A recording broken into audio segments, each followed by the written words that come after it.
Hello, everyone. Welcome to Oculus Connect. Thank you for joining us here today. Now, this is the first year that augmented reality is being featured at Oculus Connect. So if you're not familiar with Spark AR, that's probably why. To help you get acquainted with our platform, I'll be giving a quick overview of Spark to provide some context, after which I'll bring up some industry leaders to discuss bridging virtual and real worlds with augmented reality. I'm Matt Hansen. I'm a design manager on the Spark AR team. Let's get started. So, what is AR at Facebook, and where does Spark fit in? Well, we believe that the future of augmented reality is social. We believe that giving people the power to build community brings the world closer together, and that AR amplifies our sense of community by connecting us through rich and immersive experiences. We believe that great experiences are shareable, and we've been looking to see if augmented reality can provide the experiences that resonate in actual reality. And we're seeing pretty strong indications that it can. Because in the last year, over 1 billion people used AR experiences on Facebook, Instagram, Messenger, and Portal. Now, I love VR, but it's difficult to get your content to a huge audience in an immersive way. But because AR and VR are so complementary, we could exchange assets with relative ease. And by leveraging Spark, you could now reach the eyeballs that you couldn't without headsets. And we're just getting started. Mark only introduced the idea of the camera as a platform at F8 back in 2017. Now, this put the ultimate goal of connecting people through head-worn AR directly in our line of sight. Now, this isn't the most accurate diagram. You all know the journey's never a straight line. And actually, it looks something like this. It's got its ups and downs, but along our journey, Mark's notion of the camera as a platform evolved into Spark AR, Facebook's mobile augmented reality platform. Spark powers a wide range of experiences across Instagram, Facebook, Messenger, and Portal. And we do this by providing a complete end-to-end solution. Spark AR Studio gives you the tools you need to create rich, immersive experiences, while AR Hub enables you to publish, manage, and measure them. And Spark's cross-platform engine, well, that ensures that all your experiences render on a wide range of devices. So that's generally how it works. But what can you do? AR can help you play and learn together, express yourself creatively, and communicate in more engaging ways. So much so that Instagram's camera platform recently entered open beta, and we're seeing great engagement between our creator community who loves to build and our audience who loves to share. There's an amazing flywheel effect that's going on right now. We're seeing a lot of awesome work being created. We can't wait to see what comes from you all next. And soon, you'll be able to leverage Spark for other exciting applications, like AR shopping, which represents a great opportunity for us to come together and change how the world shops. Virtual try-ons can help us make more durable purchase decisions, which helps businesses reduce return rates and helps build valuable trust in their brand. When we know that the product being delivered is a product that we expected, we all win. And I'd much rather try something on an AR and save the time of driving to the store. And each product experience can apply our technology in different ways. Some experiences are more personal, like trying on a pair of sunglasses or makeup. Others can help you try out couches or chairs in your home. And when it comes to virtual objects, you're the experts. Creating assets that are optimized for real time is something you've been doing for years. There's a virtual ocean of products out there that need to be built or optimized. And this is a great chance for you to leverage your skills. But it's not the only chance. Because when we think about the future of augmented reality, we think of a rich layer of content seamlessly integrated with the world around us. The world is a stage, customized to you. A connective overlay that we can use to engage with the people and places we love. But this future isn't just going to magically appear overnight. You're not going to wake up tomorrow to a fully realized augmented world. And there's a gap between this vision of the future and where we are today. And in that gap is where our opportunity exists. The opportunity to come together as a community and build the future today. And with Spark, we can easily create AR experiences which add depth and texture to the world around us. Contextually relevant, shareable experiences delivered to the right person at the right place at the right time.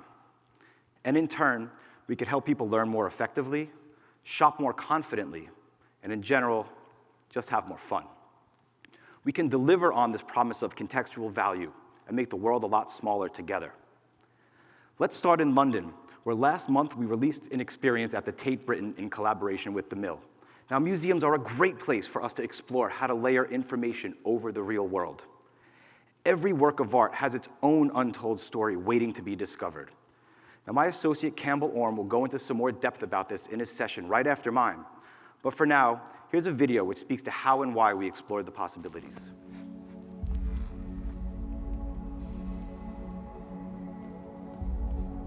The Tate Britain came to us with a series of artworks from their collection, which stood out to have untold stories. So what's the hidden narrative behind the painting?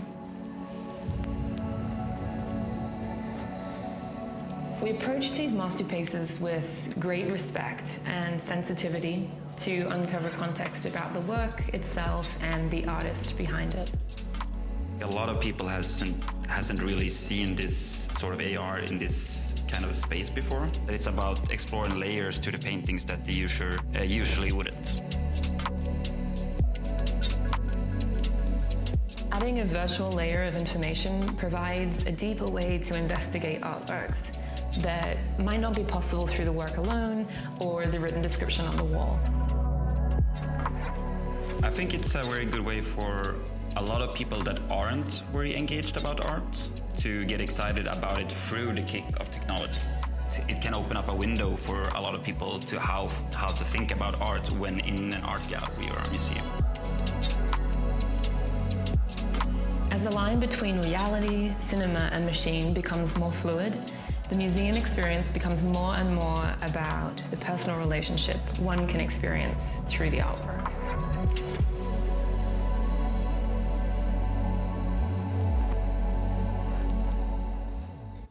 Awesome.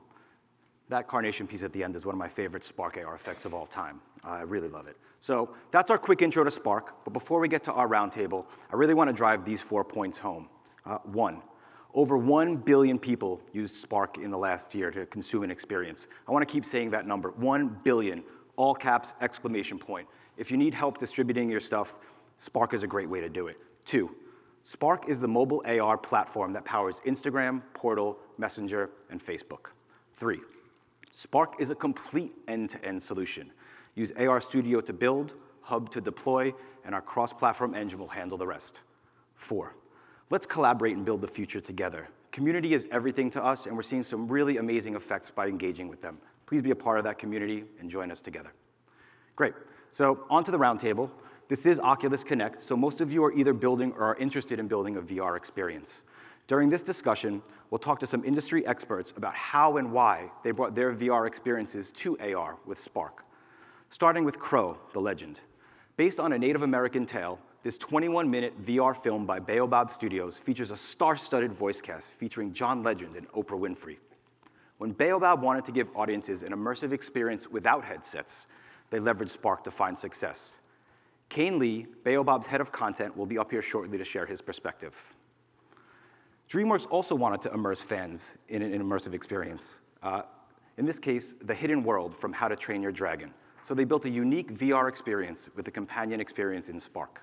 Christina Lee Storm, Vice President of Emerging Tech and Strategy at DreamWorks, will join us and talk about translating their IP from film to VR to Spark. Next, Skies Hold the World, where Sir David Attenborough provides his unique insight on an array of archaeological artifacts in the London Natural History Museum. We're currently testing a version of this VR experience in AR with content supplied by the production studio Factory 42. Spark creator Dan Mahler will join us to talk about the process of bringing these assets from VR to AR. Christina, Dan, Kane, if you come up and join me, I'd really appreciate it. Thank you.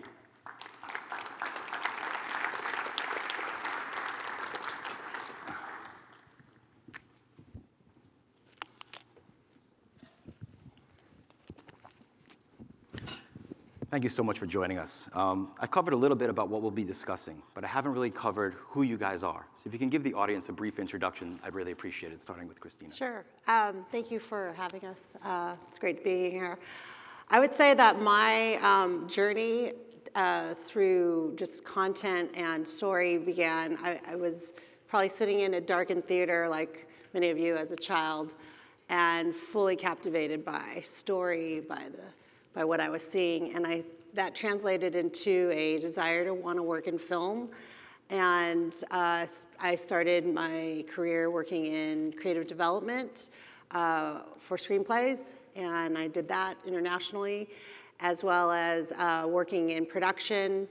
I produced feature films, documentaries, short form content, and then actually worked in visual effects, and that sort of translated into my work at DreamWorks, where one of the co-presidents, she recruited me when she heard that I was interested in animation, and it's been really exciting to be at DreamWorks because of the amazing worlds we get to build and the characters and how that translates into areas that we're talking about today. Mm-hmm. Awesome. Kane? I grew up in Silicon Valley. I was actually born here on the Lawrence Expressway in Santa Clara. So my name was actually almost in an alternative universe, Larry.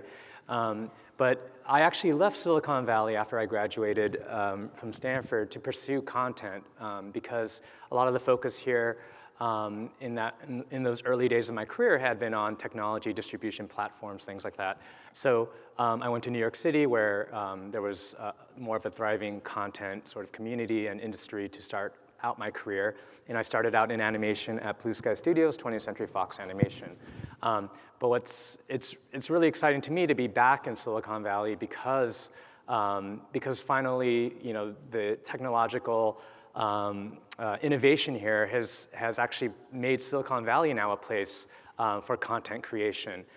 So I had content for Baobab Studios, which was started 4 years ago by former leaders from Zynga, DreamWorks Animation, and Pixar to create animated storytelling that is both interactive and immersive and push the boundaries of what we know about what it means to be a part of a story, to actually engage the audience in ways we haven't seen before.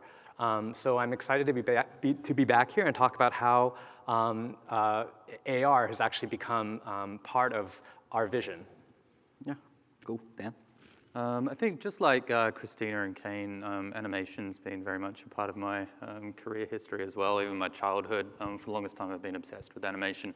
And it's definitely a passion of mine, like this intersection between technology and narrative and storytelling, and the kinds of imagery that you can create when new tech comes online, and the kinds of stories that you can tell. That passion led me to a career as a visual effects supervisor at the Mill, working on some of the world's most high-end commercials for more brands than I can remember.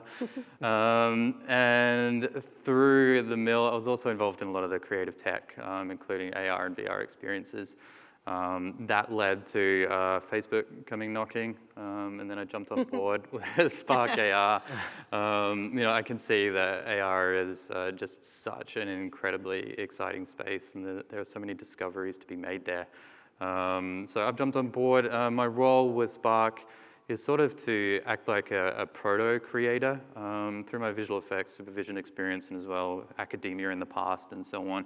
I can kind of slide myself into the shoes of creators at all kinds of different levels and speak to their experiences and what they're going to expect from the software, and perhaps the types of content they're going to hope to create. So that's another dimension of my work, is experimenting with new forms of expression in AR, new types of content, new ways to tell stories, and identifying value to capture therein. Excellent, thank you.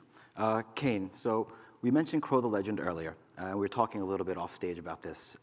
You mentioned some of the challenges that you were facing during the process of creating and distributing the experience. Mm-hmm. Could you give us a little insight into that, please? Sure. So Crow the Legend, based off this Native American tale that has been told down many, many generations, is a story that a lot of people don't know about. We partnered with Native Americans in philanthropy and a tribal elder named Randy Edmonds, who was a narrator of our piece, and we learned the history of stories like this that were actually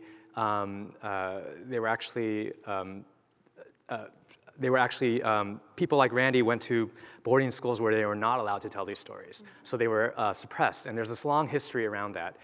So it was a story actually we had always wanted to tell when we started out as a studio, but it involves a lot of characters, a lot of environments, things that you don't want to maybe do on your first outing when you're entering a new medium like VR. But we finally felt like we had the resources and the team to make this happen. So it was sort of our most ambitious tentpole production, focusing on the virtual reality.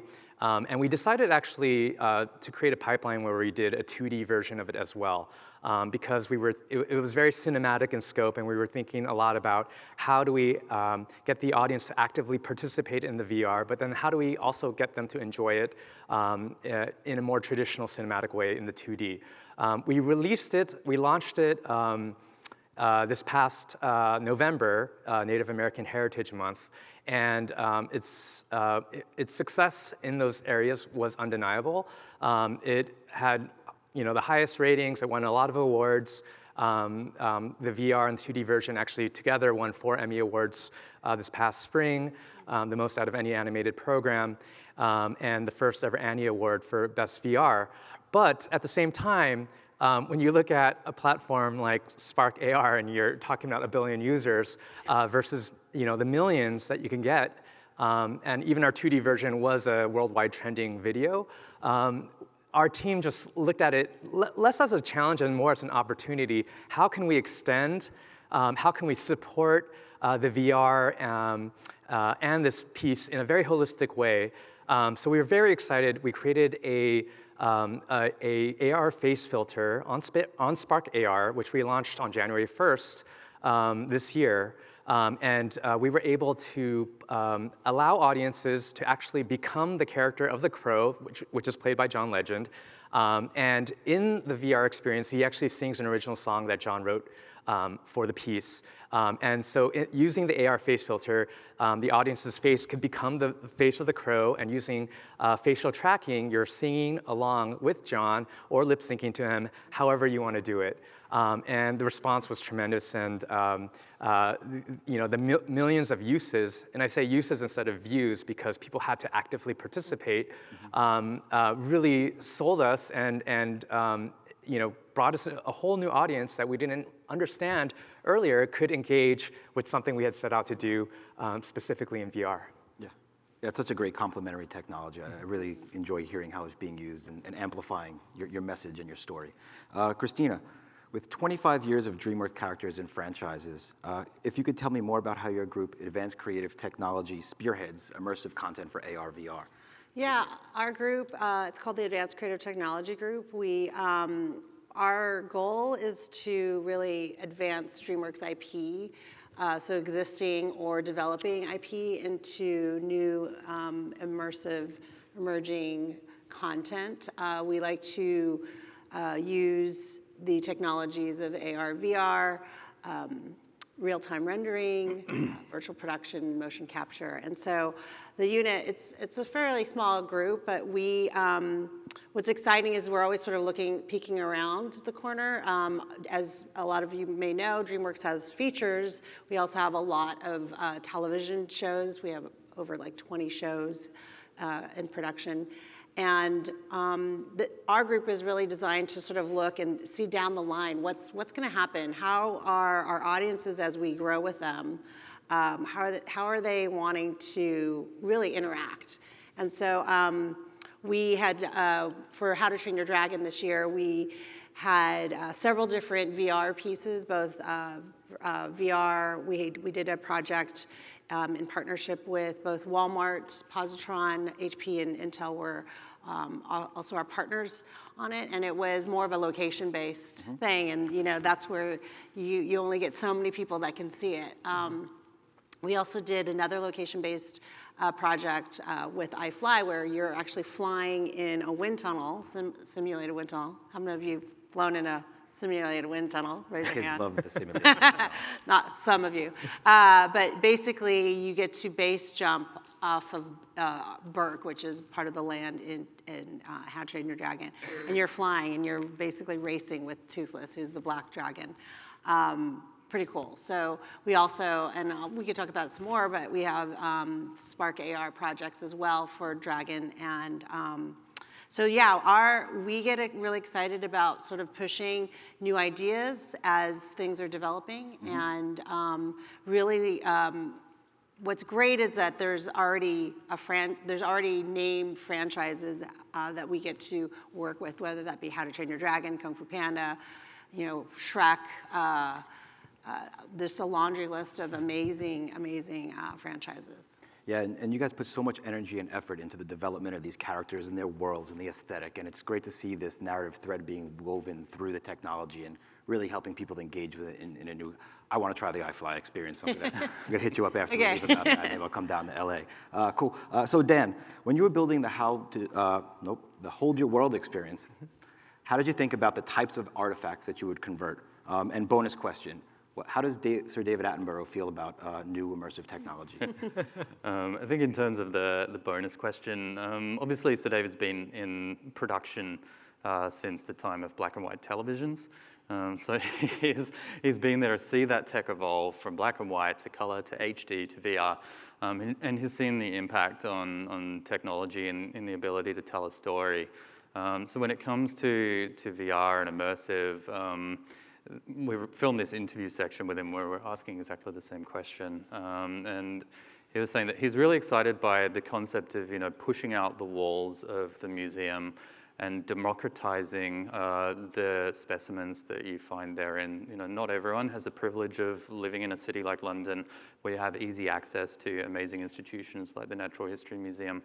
And so by being able to digitize these faithfully and put them into a headset or render them into an AR experience and democratically distribute them across the planet so everyone has the opportunity to engage that kind of content and to learn from it. That's something I think we can all agree is really exciting, and we can all get pretty enthusiastic about that. When it comes to the selection of the specific specimens, which ones we used, it was really a matter of which could be reproduced authentically in a synthetic experience. For example, there was one specimen considered like a snake. There's a whole snake skeleton with dozens and dozens of ribs and so on. And when you're working with fixed poly counts, there's only so much detail you can pack in there before it doesn't authentically represent the original artifact any longer. So there was definitely that dimension, especially with the curators casting their very, very keen eyes over all the specimens. They'd literally go, that whisker is out of place, that single whisker, and the color of that butterfly wing isn't quite right. So definitely that sense of authenticity was important. But also which specimens were narratively most compelling, which ones would be most engaging to include in an experience like that. And there were some specimens that were perhaps cool, but not quite as exciting as some of the ones that made the final cut. So. Cool. Christina, can you walk us through the process of taking a beloved franchise like How to Train Your Dragon into AR and VR? Mm-hmm. Yeah, I would say it really all starts with story. Obviously, we are looking at what characters and worlds that are already in existence. So we start with story, and for us at the studio, it's really the team that surrounds the film. It's our filmmakers group, and we. For something like How to Train Your Dragon, this was the third installation. It was the third story. And there's an immense amount of history of the story, from the characters to the dragons, assessment of the dragons, how the characters match their dragons to where they live, their language. So you could see how a complete and entire world is built. And for us, it's really important for us to engage with the filmmakers and really understand those characters, what's happening potentially in the upcoming, if it's a feature or if it's a TV show, and what do we want to do? What actually makes sense for AR, VR, and so from there we really get into the understanding of that world. And being at DreamWorks, it's great because the filmmakers are there. We are working side by side, and I think the next question for us that we really look at, it determines a lot on the tech side, is where is it going to end? So where is this piece of content going to lie? What platform is it going to be on? So for Spark AR, what was exciting was we want the team at DreamWorks Custom Animation, as well as we partnered actually with the Mill. We basically took Toothless, who's the black dragon, and it's like, how do we bring him to life? How do we leverage the plane tracking so that you can place him in, some child could place him in the world and he's responding and there's some animation there. So that was really neat. For us, it's a matter of, is he reacting and responding the way to, because he's an established franchise, the way audiences would expect Toothless to react. So there's all those parts to it. And I think with Toothless and Spark AR, we really were also trying to push the look development part of it, making sure he looked really good. He looked good, his skin looked good, his animation, his features, and all of that. So our partners did an amazing job. Then a little bit later, we released Light Fury, who is the white dragon that was featured in the third How to Train Your Dragon Hidden World. And what was neat about that one was, instead of, she's going to appear in your environment, but you get to actually feed her fish. So you get to actually, what I get excited about is you get to, how do I get to interact with her? How do I get to kind of establish even a little bit of a relationship? And so, I have young kids, and so it's like, how are they going to respond to this interactivity, feeding the fish and then taking pictures? Because she also disappears, which is part of her character, is she goes sort of she blends with the rest of the world and she comes back out and she shoots out fire. So all of those things are really, really important. So we start with story, we look at the characters, we really look at the world, and then we get to sort of play in that, play with those assets actually, and design something that's really special for our audience. Yeah, it sounds that everything's remaining authentic all the way through. You're staying true to the characters and true to the experiences that you're trying to provide people with, and in the end, you can see that come through. Yeah, and then I think for the VR experience that we did with the Positron chair, it was interesting because that piece of content was going to get released a little bit earlier before the film was. So we have discussions like, well, what does that look like? Are we okay with that? Right. And it's going to, some people will see it before they actually see it in the theaters. But what the question really at hand for that piece was, what do we want our, if we can take an audience and they can just be fully immersed, what would we want them to do? And really it comes down to, we wanted them to experience the hidden world, which no humans, no one has ever really experienced before and discovered. And then the other was the bond, the connecting piece of Hiccup to Toothless. And it was that same, it's like an iconic picture where Toothless is doing this with Hiccup and Toothless. They're making that connection. So we wanted to instill that with the piece where we had, hand tracking, and you could feel that, you could sense and you could play around. And then at the very end of the experience, you had the opportunity to really sort of connect with the dragon. Yeah, and it's amazing how we can help people tell their own stories with these technologies now, instead of just relegating it to the view of the director.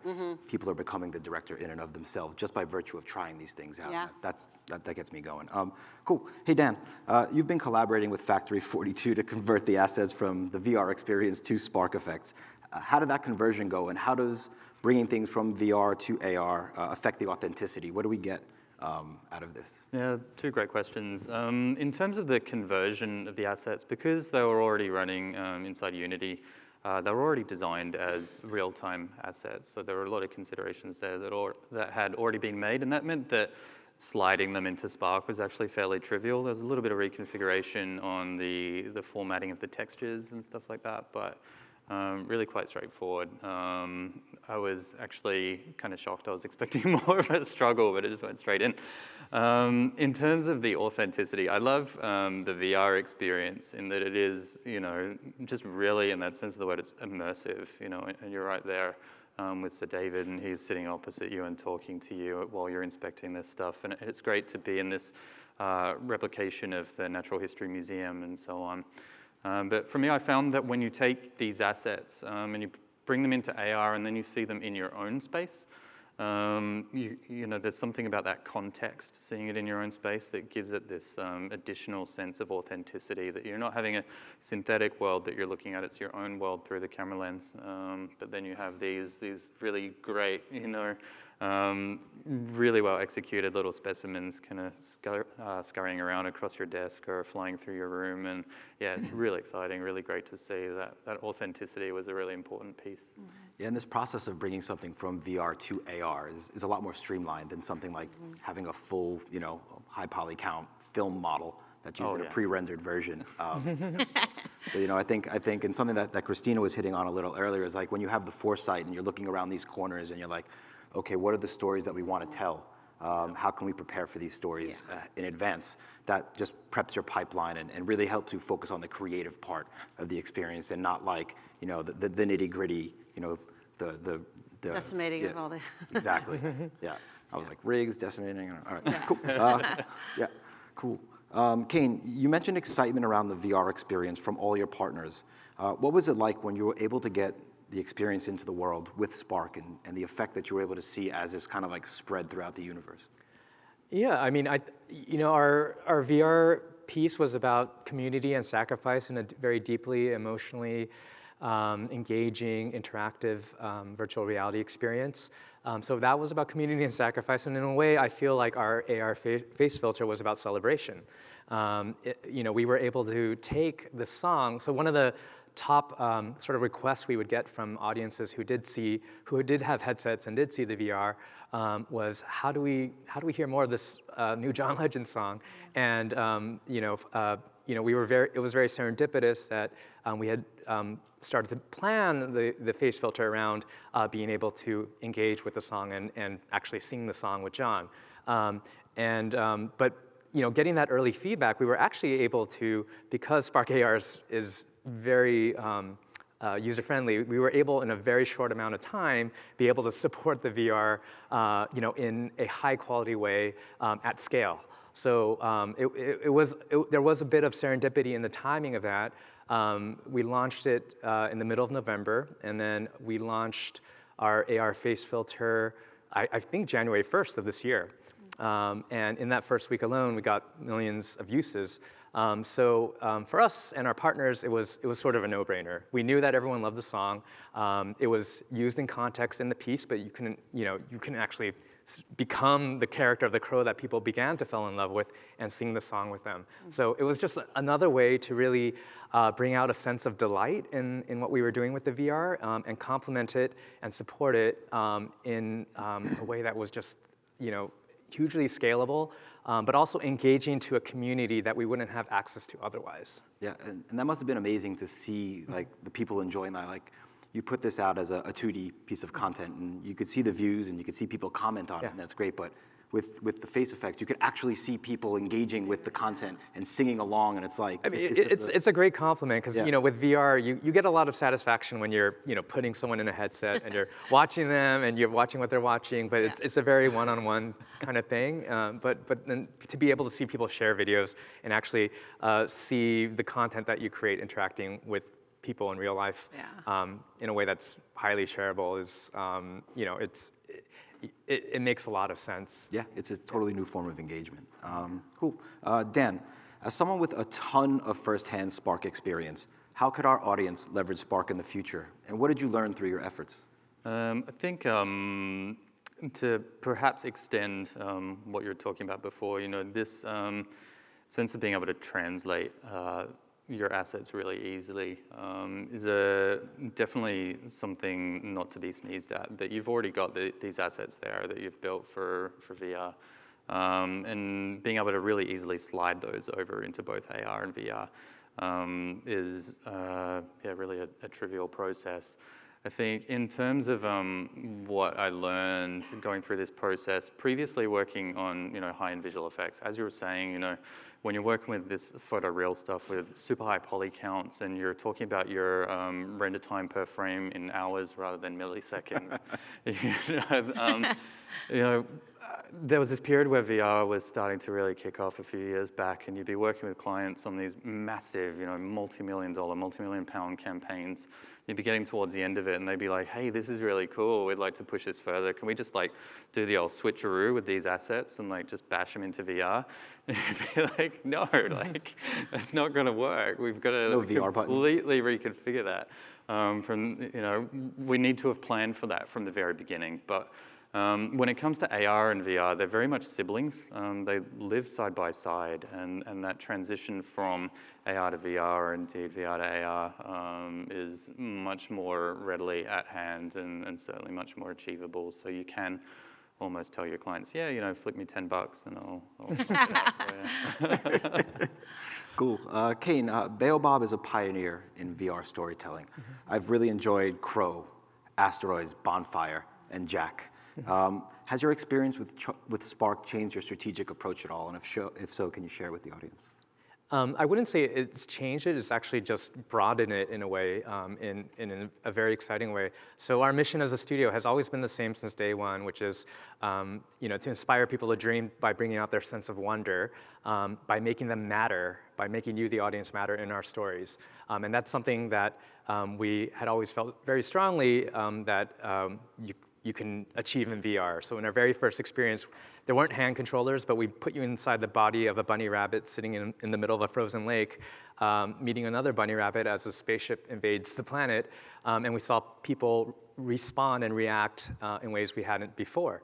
And we've continued to push that in all of our VR experiences, but in working with Spark AR for the first time, it was the first time on from a creator's perspective of actually seeing that making the audience matter works just as well in AR. So having that ability to engage with an audience and make them transform into one of the characters, on mobile AR was, very sort of mind-opening, and it really led us to believe that there's this huge tool set of things that we have in both AR and VR that can complement each other. I remember when AR was first starting to come out, and there was a lot of sort of media attention to it. People were like, "Well, do you believe more in VR? Do you believe in AR?" And that seemed like such a silly question. Yeah. Don't need to choose. Why do I have to choose? Yeah. And so I think that that's been part of our natural transition, just like a lot of other developers out there, in terms of integrating both, realizing that there are advantages to both, and that they're actually, like a lot of speakers have been talking about, converging. Yeah. Absolutely. Christina, we've partnered on the How to Train Your Dragon AR experience, and you're working on an Abominable AR experience for your new feature coming out on Friday, is that? Yeah. What insights do you have for our audience who may not have as much experience? Yeah, I mean, it's. I would just say you go and play. It's great for creators. You can, within, I work obviously at a studio, but for creators, you can pull in an asset very quickly and have it up, and then you could get that feedback from your community up, and do you like it, and start to see how it's working, and that feedback loop is super important, I think, as a creator, to know how are people responding. Do they, it's even building your audience, or building your just your own type of content. So I definitely encourage folks to do it, and the convergence, like what we heard at the keynote, is phenomenal. It's really an opportunity. We are in a place where creators will have that, and for on a scale level, like with our VR, it was more location based.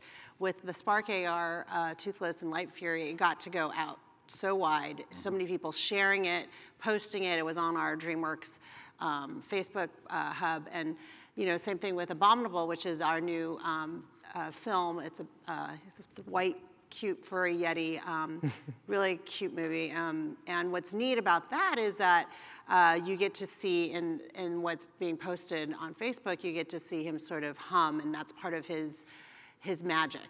And you, as someone, you get to push down and like see how he's interacting with the environment. And so it's just the first taste, since that's an original film, you know, a first taste for people to sort of to recognize this character. So I would say that we're in a really exciting place right now. Yeah, I think that one of the great things that you were touching on was just the speed of iteration. And we can get these things together, we could put them out quickly, we can get signal, we can tweak them, we can make them better, we could make things that resonate more quicker.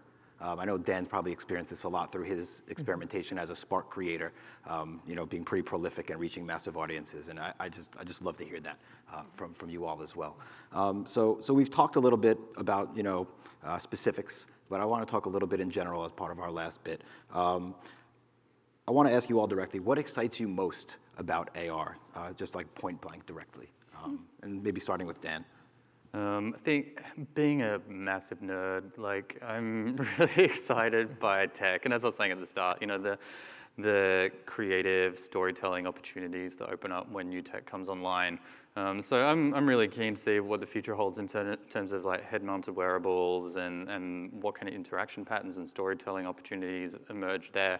But we're not there yet. Right now, what gets me really excited, I really have to say what I see going on in our creator community, like, because as you're saying, it's so fast to iterate and to experiment and to just get stuff out there and to play. The barrier to entry is so low, so we're seeing all kinds of interesting voices telling all kinds of interesting stories, and every day they're making these new crazy discoveries that you see this thing pop up and then it explodes and everyone's like, oh my God, have you seen this thing? It's the coolest thing ever.